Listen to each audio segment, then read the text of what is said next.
How I Came to Like the Woman in the Picture. Part 11. The Orange Light. The orange light invaded my living room on the morning of July 9th, 2009. This was how it happened. I had since decided to email Leah again.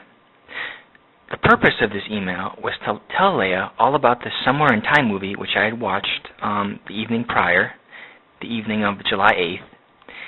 And so then in the early morning hours of July 9th, I wrote this email to Leah.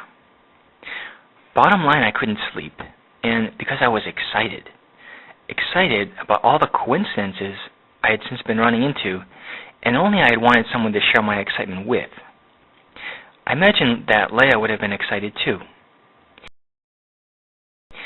Now, considering how I do have, in the present day, copies in my possessions of these emails which I had sent Leah that summer, I would here like to share a few excerpts from these emails in regards, just to sort of give a feel for what my thoughts had been at that time. In my email, for example, from July 9th, I mentioned about the many back-in-time coincidences I had since been running into, and in the following manner. I write, I have a question for you. Have you ever experienced that, I guess you could call it phenomena, where you keep running into the same coincidence over and over and over again? I have. Over these past 2 months, in fact, I've over and over run into a great many things having to do with, of all things, time travel. In the same email I sent to Leah, I would mention also the movie Field of Dreams. I so much as started off the email with the words even, this is so Field of Dreams. Field of Dreams is a movie about from the late 1980s about dreams and coincidences leading a man to build a baseball field and as a means to resurrect an old baseball player who had died in 1952. Like Somewhere in Time, the movie Field of Dreams had touched upon the same theme of resurrection and youth renewed. These were back-in-time type themes. Now this email, which I had sent Leah on July 9th, 2009, very short, less than a page, I otherwise sent her for the sake of a bottom line. Was Leah still waiting for me in accordance with our vow from way back in 2001? I needed to know. This was how I figured it. What if, say, I were to begin entertaining thoughts about some mystery woman who might have lived in the past, but who was not Leah? I would in such instance be cheating on Leah, and I did not want to cheat on Leah. I decided then to share with Leah in regards to this mystery woman who might be from the past. Now notice, this very same thing I had done in regards Rachel a year earlier. It was out of fairness to Leah. I sought to be honest and upfront with Leah, seeing that we had a vow to one another. I sought also to give Leah the benefit of the doubt, even, by making an attempt in this first email from July 9th to try to connect all these back-in-time coincidences I was having to herself. I request, for example, that Leah share with me her picture. This was done out of a sense of guilt, and not because I had all imagined this woman from the past in the movie, the old woman who becomes young again, to be representative of Leah. I mean, Leah's not old. Should, for example, I have instead come out and said something like, hey, Leah, I know we've been, waiting for one another for 8 whole years or whatever, and I realize you're probably lonely over there having to wait for me just as I am lonely over here having to wait for you, but I think all of a sudden now that the woman in my dreams is not you, and so why don't you just buzz off? Leah would not like that. In fact, she would probably be crushed.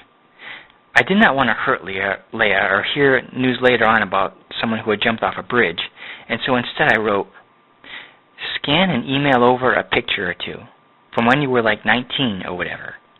How else would your ex-boyfriend be allowed to travel back in time? By these words, I was both patronizing Leah and testing the waters. As I had a vow to Leah, I did not want to exclude her from whatever it was I was running into with all these coincidences about some woman in a picture, and so I flatter Leah by saying that she is the woman in the picture.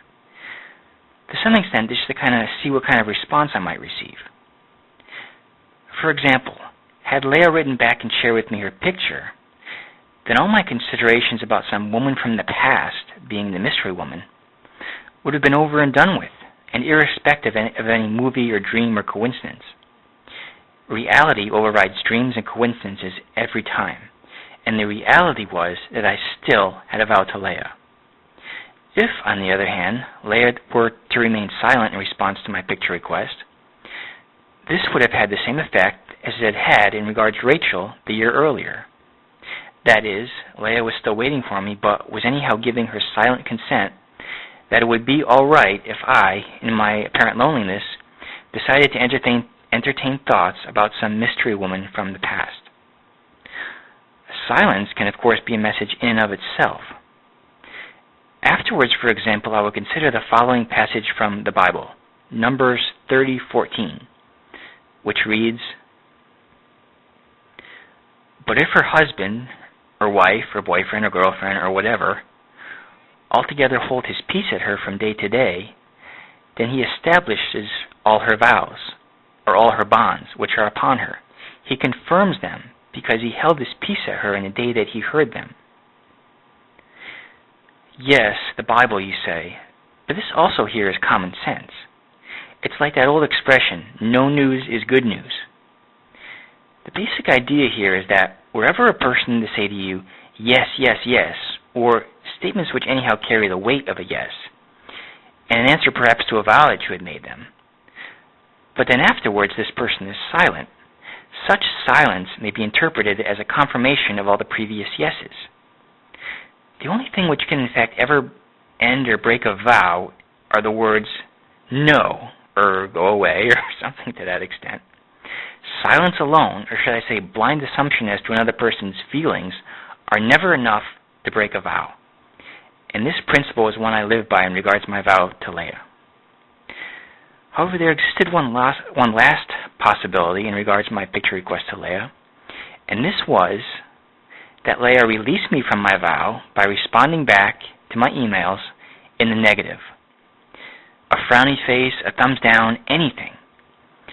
Bottom line was that I could not be with the mystery woman, any woman, without Leah's permission, not so long as our vow was still on. My great hope then, in regards to this email, was that Leah would have emailed me back and told me to get the heck out of her life. In fact, I write the following: "Just tell me to get the hell out of your life." That'd be good too, in its own way, because maybe then we'd finally have some closure. And then I write 2 words, buzz off, that's it, and then you can be free of me, forever. That's pretty straight. For the vow's sake, for Leah's sake, I for the record have for the previous whole decade, or basically 8 years, not allowed myself to be with any other woman. I would not even allow myself to look at other women, and going so far even on occasion as to cancel my internet service for months on end, as to not be tempted. No dating, no online chat, nothing. More than anything else then, I wanted closure with Leah. I wanted release from my vow. I wanted for Leah to say goodbye. Anyhow, so I had decided to email Leah in the early morning hours of July 9th, 2009, and then immediately afterwards I just kind of sat in my apartment, taking it all in. Whatever this deal was with back in time, old hotels, mystery women, the one thing I knew for sure, and at least sensed very strongly, was that the whole thing was something good. There was a sense of rightness here, of peace. Now, I had read somewhere once that one of the hallmarks of God's leading is joy, and this was here, for sure. Anyway, so there I was sitting on my couch in my living room inside my apartment. It was about 5:30 a.m. when all of a sudden I became aware of a strange and ethereal orange light brightening the whole of my apartment. This is my apartment, normally. This was how my apartment looked that morning, all in orange. So strange was this orange light that for a moment I thought I was dreaming. Finally I realized it was coming from outside. I walked outside. This is about where I was standing in the center of this picture, and I observed the east side of the sky, where the sun was coming up, to be all orange. Now, I had seen, nice sunsets before, which were very colorful sunsets, for example, like this. I don't think I had ever seen a sky quite like this that was all orange. It was like nothing I'd ever seen before. Now, I turned around, and on the other side of the sky, the west side, hung a beautiful double rainbow. It was the biggest, most beautiful rainbow I'd ever seen. It was fully intact. This is not the actual rainbow I saw, but it looked kind of like this. I took this for a sign.